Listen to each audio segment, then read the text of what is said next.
नमस्कार। स्वागत है आपका मेरे YouTube चैनल माइलस्टोन एक्सप्रेशन पर। मैं वैष्णवी लेकर के आई हूँ मन्नू भंडारी की लिखी कहानी मैं हार गई। अगर आपको ये कहानी मेरे स्वर में अच्छी लगे तो वीडियो को लाइक शेयर सब्सक्राइब करना मत भूलिएगा।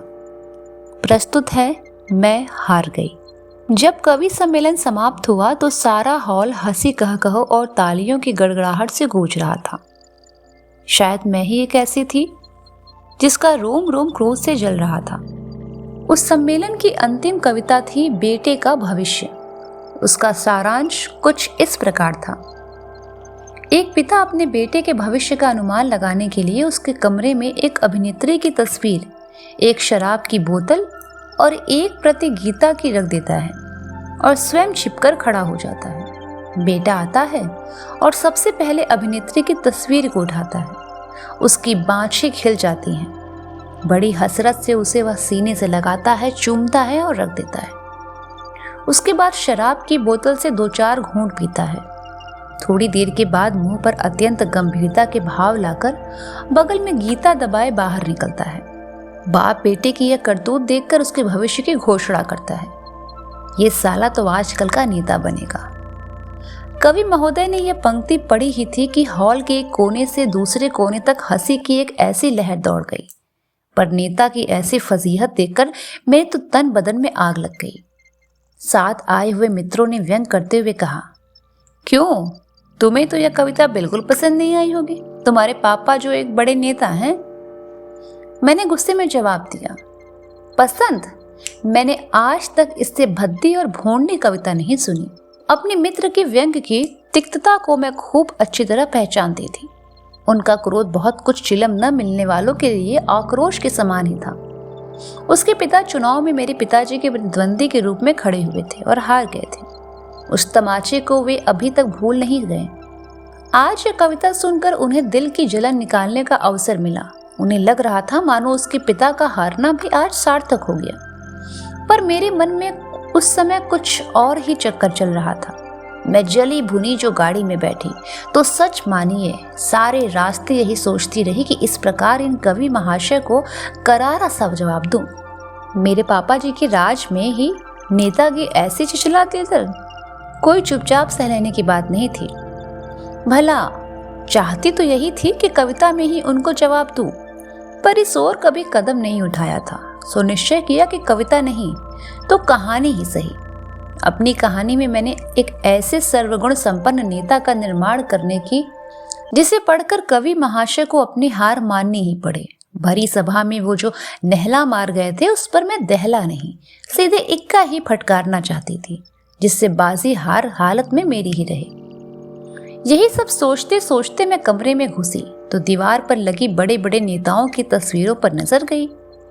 सबसे प्रतिभाशाली चेहरे मुझे प्रोत्साहन देने लगे। सब नेताओं के व्यक्तिगत गुणों को एक साथ ही मैं अपने नेता में डाल देना चाहती थी, जिससे वह किसी भी गुण में कम न रहने पाए। पूरे सप्ताह तक मैं बड़े बड़े नेताओं की जीवनियां पढ़ती रही और अपने नेता का ढांचा बनाती रही। सुना था और पढ़कर भी महसूस किया कि जैसे कमल कीचड़ में उत्पन्न होता है, वैसे ही महान आत्माएं गरीबों के घर में उत्पन्न होती हैं। सोच विचार कर एक शुभ मुहूर्त देखकर मैंने सब गुणों से लैस करके अपने नेता का जन्म गांव के एक गरीब किसान की झोपड़ी में करा दिया। मन की आशाएं और उमंगें जैसे बढ़ती हैं, वैसे ही मेरा नेता भी बढ़ने लगा। थोड़ा बड़ा हुआ तो गांव के स्कूल में ही उसकी शिक्षा प्रारंभ हुई। यद्यपि मैं इस प्रबंध से विशेष संतुष्ट नहीं थी, पर स्वयं ही मैंने ऐसी परिस्थिति बना डाली थी कि इसके सिवाय कोई चारा नहीं था। धीरे धीरे उसने मिडिल पास किया। यहाँ तक आते आते उसने संसार के सभी महान व्यक्तियों की जीवनियां और क्रांतियों के इतिहास पढ़ डाले। देखिए, आप बीच में ही यह मत पूछ बैठिए कि 8वीं का बच्चा इन सबको कैसे समझ सकता है। यह तो एकदम अस्वाभाविक वाली बात है।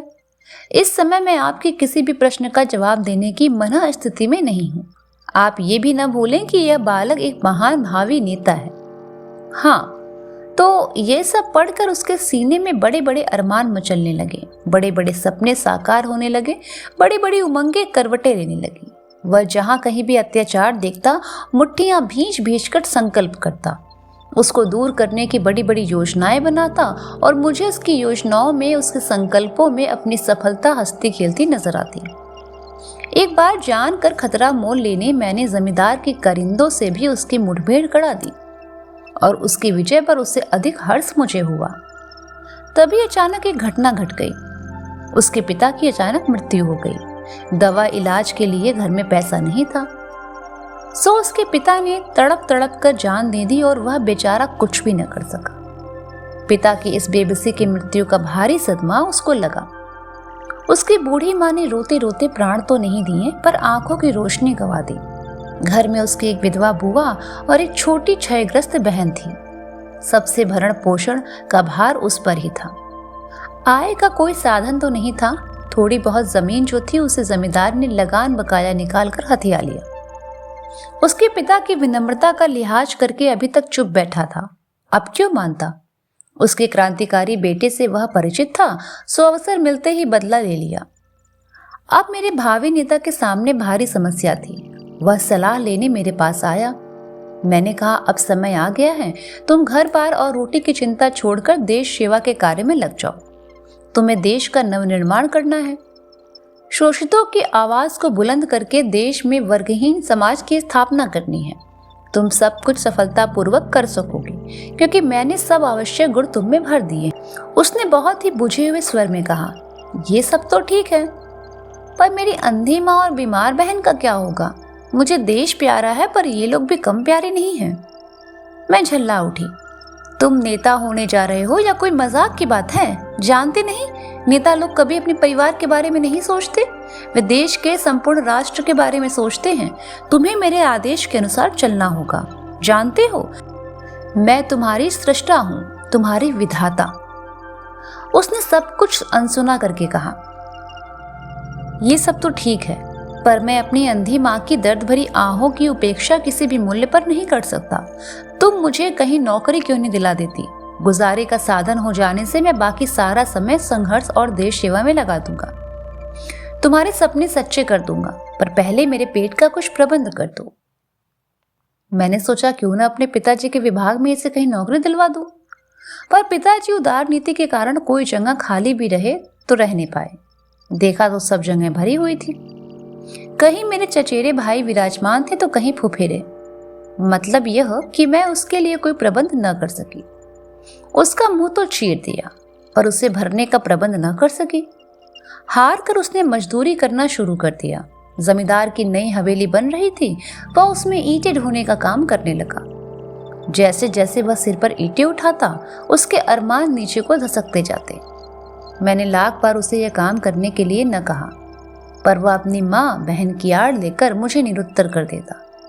मुझे उस पर कम क्रोध नहीं था, फिर भी मुझे भरोसा था क्योंकि बड़ी बड़ी प्रतिभाओं और गुणों को मैंने उसको घुट्टी में पिला दिया था।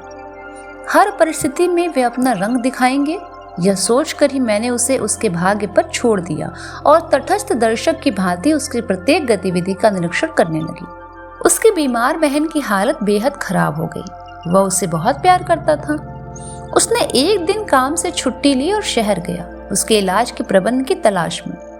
घूम फिरकर एक बात उसकी समझ में आ गई, काफी रुपया हो तो उसकी बहन बच सकती है। रास्ते भर उसकी रुग्ण बहन के करुण चित्कार उसके हृदय को बेधती रही। बार बार जैसे उसकी बहन चिल्ला चिल्ला कर कह रही थी, भैया मुझे बचा लो, कहीं से भी रुपए का प्रबंध करके मुझे बचा लो भैया, मैं मरना नहीं चाहती। और सामने उसके बाप की मृत्यु का दृश्य घूम गया। गुस्से से उसकी नसें तन गई। वह गांव आया और वहां के जितने भी संपन्न लोग थे सबसे कर्ज मांगा, मिन्नतें की, हाथ जोड़े, पर निराशा के अतिरिक्त उसे कुछ नहीं मिला। इस नाकामयाबी पर उसका विद्रोही मन जैसे भड़क उठा। वह दिन भर बिना बताए जाने क्या क्या संकल्प करता रहा और आधी रात के करीब दिल में निहायत ही नापाक इरादा लेकर उठ गया। मैं कांप गई। वह चोरी करने जा रहा था। मेरे बनाए नेता का ऐसा पतन, वह चोरी करे? छी छी। और इसके पहले की चोरी जैसा जघन्य कार्य करके वह अपनी नैतिकता का हनन करता, मैंने उसका ही खात्मा कर दिया। अपनी लिखी हुई कहानी के पन्नों को टुकड़े टुकड़े कर दिया। अपनी लिखी हुई कहानी के पन्ने को टुकड़े टुकड़े कर दिया। उसकी तबाही के साथ एक महान नेता के निर्माण करने का मेरा हौसला भी मुझे तबाह होता नजर आया। लेकिन इतनी आसानी से मैं हिम्मत हारने वाली नहीं थी। बड़े धैर्य के साथ मैं अपनी कहानी का विश्लेषण करने बैठी कि आखिर क्यों सब गुणों से लैस होकर भी मेरा नेता नेता न बनकर चोर बन गया। और खोजबीन करते करते मैं अपनी असफलता की जड़ तक पहुंच ही गई। गरीबी के कारण ही उसके सारे गुण दुर्गुण बन गए और मेरी मनोकामना अधूरी रह गई। जब सही कारण सूझ गया तो उसका निराकरण क्या कठिन था। एक बार फिर मैंने कलम पकड़ी और नेता बदले हुए रूप और बदली हुई परिस्थितियों में फिर एक बार संसार में आ गया।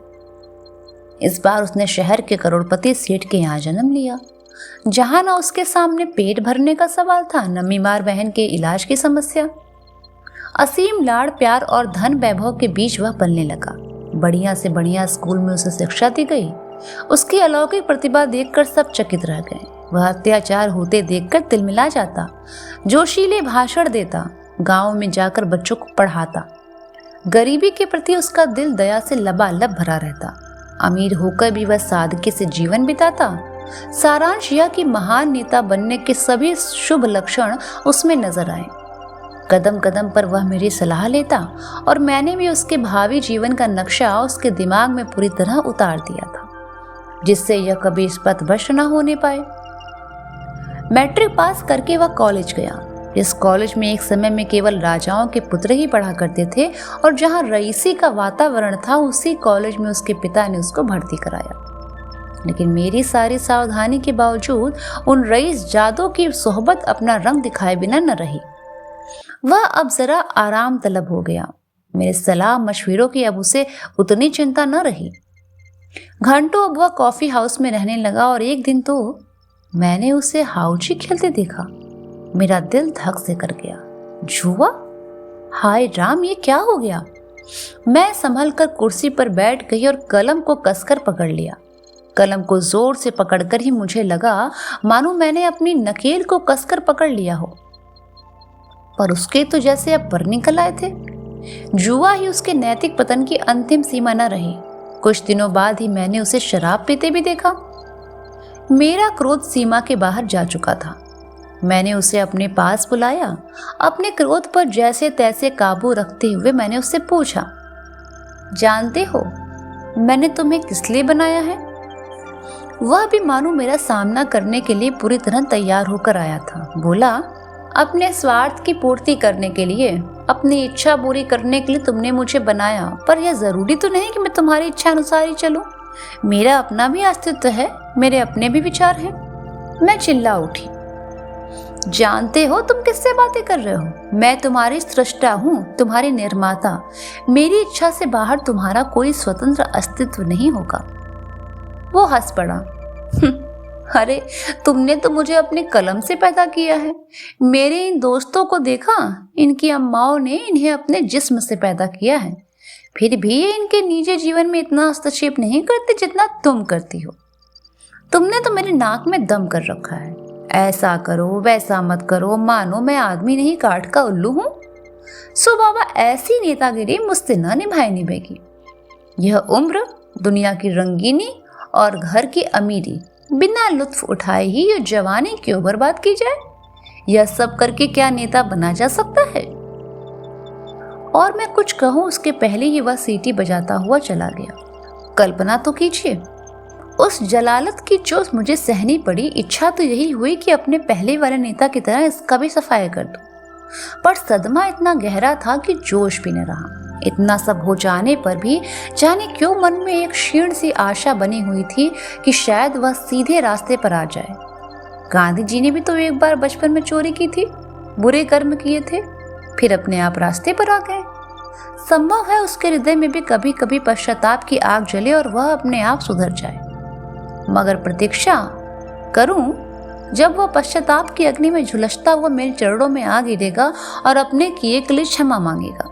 पर ऐसा शुभ दिन कभी आएगा नहीं। जो दिन आया वह कल्पनातीत था। एक बहुत ही सुहावनी सांझ को मैंने देखा कि वह खूब सज धज रहा है। आज का लिबास कुछ अनोखा था। शार्क स्किन के सूट की जगह सिल्क की शेरवानी थी। सिगरेट की जगह पान था। सेंट महक रहा था। बाहर हॉर्न बजा और वह गुनगुनाकर अपने मित्र की गाड़ी में जाकर बैठ गया। गाड़ी एक बार के सामने रुकी और रात तक वे साहबजादे पेग पर पेग डालते रहे, भद्दे मजाक करते रहे और ठहाके लगाते रहे। रात को 9 बजे वे उठे और पैर लड़खड़ा रहे थे। जैसे तैसे गाड़ी में बैठे और ड्राइवर से जिस गंदी जगह चलने को कहा, उसका नाम लिखने में मुझे यहाँ पर शर्म आ रही है। अपने को बहुत रोकना चाहती थी, फिर भी वह घोर पाप में सहन न कर सकी और तय कर लिया कि आज जैसे भी होगा मैं फैसला कर ही डालूंगी। मैं गुस्से से कांपती हुई उसके पास पहुंची। इस समय उससे बात करने में भी मुझे घृणा हो रही थी। क्रोध से मेरा रोम रोम जल रहा था।